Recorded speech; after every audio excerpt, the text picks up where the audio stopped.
has leveled baseless, false, shameful and malafide allegations.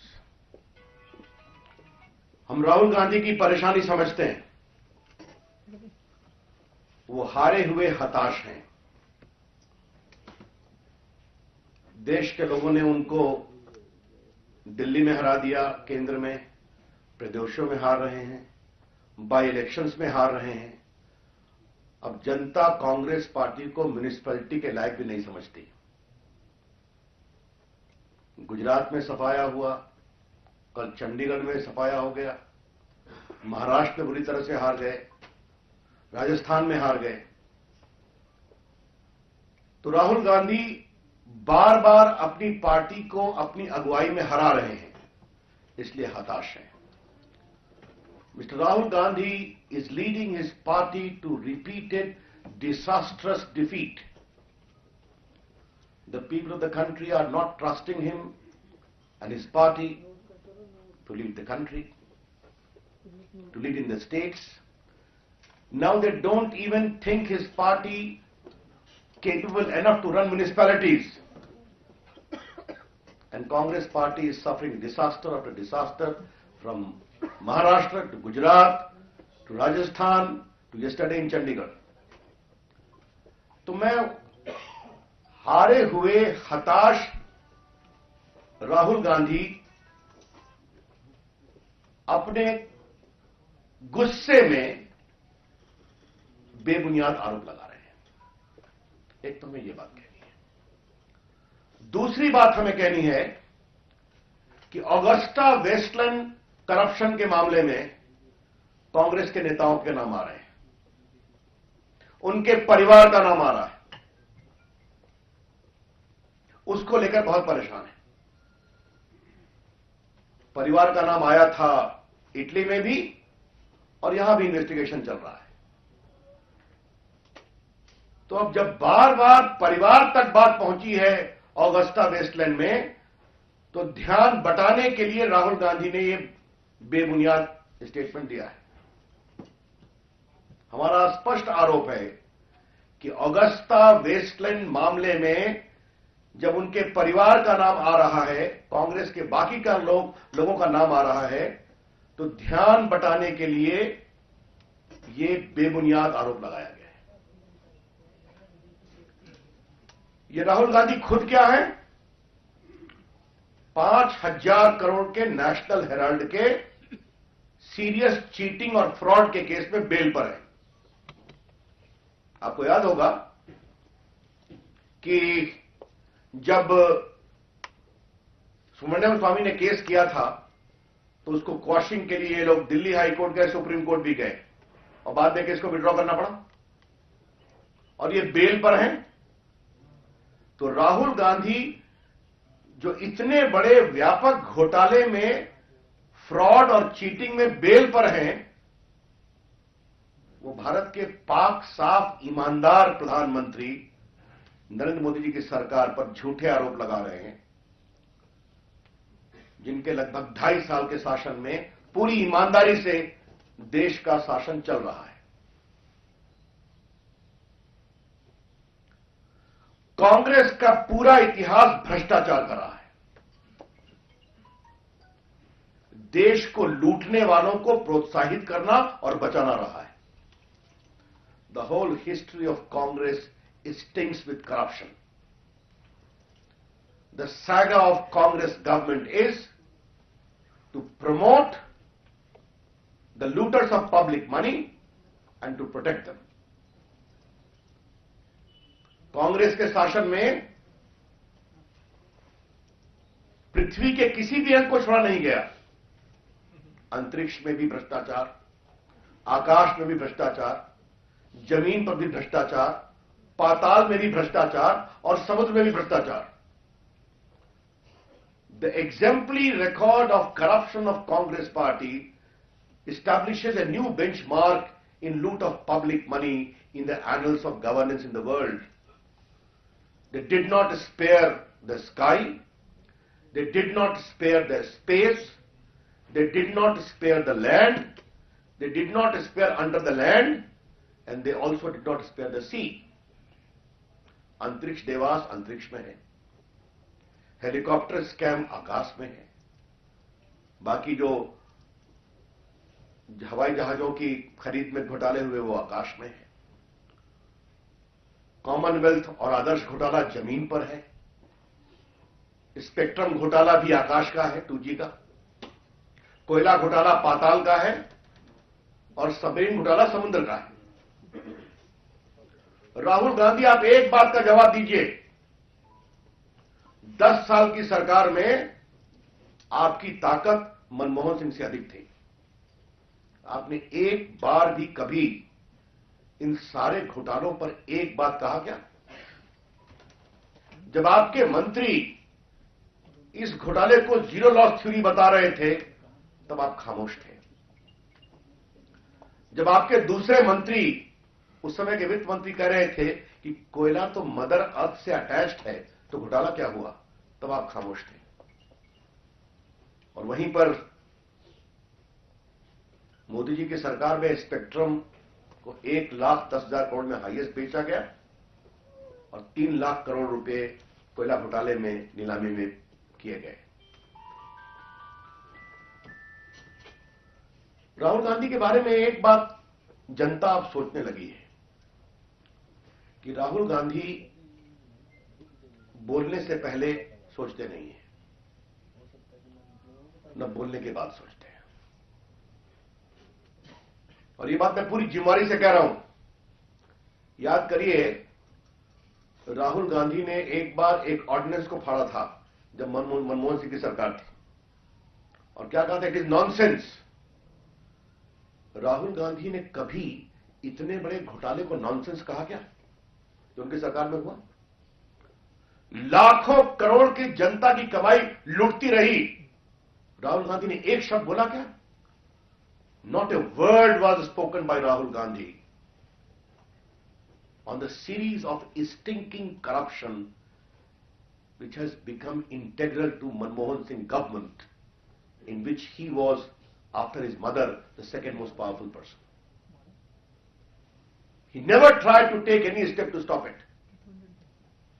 और तो और, जब उनके अपने बहनोई हरियाणा सरकार और राजस्थान सरकार की अपनी सरकारों के दबाव देकर भ्रष्टाचार से लाखों करोड़ों कमा रहे थे, तब उन्होंने कुछ कहा क्या? यह है राहुल गांधी का इतिहास। और हमारे गंगा के समान पवित्र प्रधानमंत्री, जिनका पूरा व्यक्तित्व ईमानदारी की पराकाष्ठा है, उनके बारे में बेबुनियाद आरोप लगा रहे हैं। ये सारे आरोप खींच में लगा रहे हैं। ये सारे आरोप इसलिए लगा रहे हैं कि जनता उनकी बात सुन नहीं रही है। नोटबंदी का विषय, और इसका एक आप सीरीज देखिए। पहले बेबुनियाद आरोप कभी संघ पर लगाना, कभी किसी पर लगाना, फिर नोटबंदी का विषय उठाया। नोटबंदी भारत को काले धन से मुक्त कराने का एक ऐतिहासिक प्रयास है। भारत में आतंकवाद की जड़ों को कमजोर करना, माओवाद की जड़ों को कमजोर करना, भ्रष्ट लोगों को पकड़ना। और मुझे बहुत गर्व है अपने प्रधानमंत्री पर, जितनी सख्ती से काले धन के खिलाफ रोज कार्रवाई हो रही है। आप देख रहे हैं, आज भी हुई है। इनकम टैक्स को पूरी छूट दी गई है। तो जनता उनकी बात सुनती नहीं, जिसका लेटेस्ट एग्जाम्पल मिला कल के चंडीगढ़ के चुनाव के रिजल्ट में। और वहां मैंने देखा कांग्रेस का स्टेटमेंट कि भाजपा को खाली मध्य और उच्च वर्ग के लोगों में जीत मिली है। राहुल गांधी तो होमवर्क कभी करते नहीं है। भाजपा चंडीगढ़ में सारे जो गरीब मजदूरों के वार्ड हैं, वहां भी 9,000 10,000 वोट से जीती है। तो बार बार वो हार रहे हैं, तो उसकी खींच है कि नोटबंदी पर उनके पूरे बेबुनियाद आरोपों का कोई असर नहीं पड़ रहा है। तो अब ये आरोप लगाए चले जा रहे हैं। मैं इसकी भर्त्सना करता हूं। आई condemn the irresponsible, shameful, baseless allegations of Rahul Gandhi with all the content it deserves. जनता कभी इस पर विश्वास नहीं करेगी। बेबुनियाद झूठे आरोप लगाना उनकी फितरत में हो गया है। ये बार बार वो लगाते रहे हैं। इसलिए एक भ्रष्टाचार के सबसे बड़े संरक्षक के रूप में 10 साल से अपना राजनीतिक आचरण करने वाले राहुल गांधी से और कोई अपेक्षा हो नहीं सकती है। The country need not expect anything different from Mr. Rahul Gandhi, who has demonstrated his performance as the biggest patron of corruption in the last 10 years when his government was in power or in the various state governments. तो मित्रों, मुझे अपनी ओर से बहुत ही स्पष्टता से कहना है और एक बात मुझे और कहनी है। ये विषय सुप्रीम कोर्ट में गया था जो आरोप ने लगाया। सुप्रीम कोर्ट ने एक नहीं 3 बार ऑब्जर्व किया कि this is no allegation, there must be some proof. अब बाकी मैं पेंडिंग केस पर कुछ नहीं बोलना चाहूंगा, लेकिन ये मैं इसलिए कह रहा हूं कि सुप्रीम कोर्ट के ऑब्जर्वेशंस बार बार मीडिया में आए हैं, छपे हैं विस्तार से। तो न कभी होमवर्क करना, न कभी गंभीरता से विषय को समझना, और हताशा में और खींच में दोनों में आरोप लगाए गए हैं। मैंने स्पष्ट रूप से बता दिया और मैं मीडिया से एक आग्रह करूंगा। राहुल गांधी को जनता ने टीआरपी देना बंद कर दिया है, बार बार वोट में दिखाई पड़ रहा है। तो मीडिया की आजादी का हम पूरा समर्थन करते हैं, लेकिन उनको मीडिया में टीआरपी के लिए स्पेस देना कितना उचित है जब ये सारे आरोप बेबुनियाद और झूठे हैं, ये मैं देश के मीडिया के विवेक पर छोड़ता हूं। लेकिन राहुल गांधी ने चूंकि जनता ने टीआरपी देना बंद कर दिया है अपने वोट के माध्यम से, इसलिए वो ऐसे बेबुनियाद आरोप लगा रहे हैं। That's all from me friends.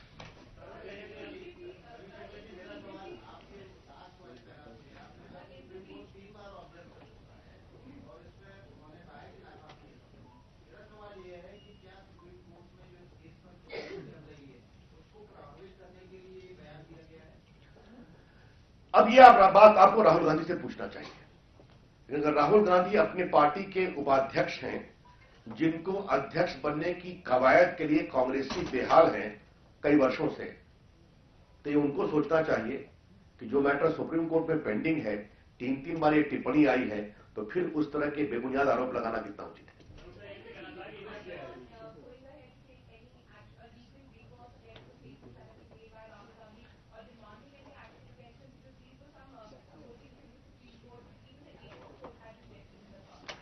I think we trust the people of India more. An utterly baseless, shameful allegation is going to be rejected with impunity for Rahul Gandhi. एक बात मैं अवश्य कहना चाहूंगा, अगर राहुल गांधी ये समझते हैं कि प्रधानमंत्री पर इस तरह के अनर्गल आरोप लगाकर वो ऑगस्टा वेस्टलैंड के इन्वेस्टिगेशन को प्रभावित करेंगे, जहां उनके पूरे परिवार के लोगों की चर्चा आ रही है, तो भारत सरकार ऐसा कोई उनको उपकार नहीं करने वाली। सीबीआई ईमानदारी से काम करेगी और किसी दबाव में नहीं आएगी।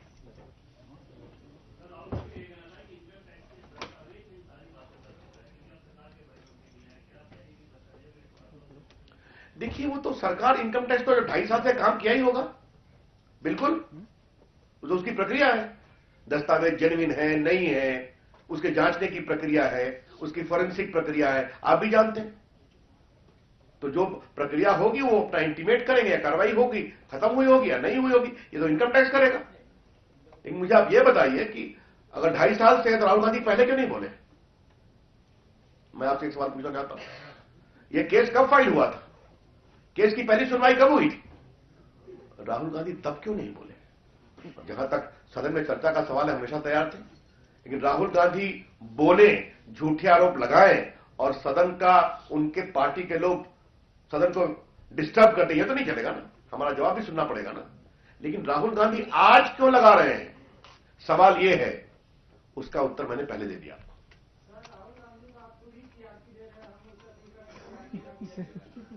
नहीं, अगर उनके इस झूठे शर्मनाक बयान का हम जवाब नहीं देते तो बड़े गुणी पत्रकार ठाकुर जी क्या लिखते कि भाजपा ने जवाब तक नहीं दिया, इसलिए आया। धन्यवाद जी।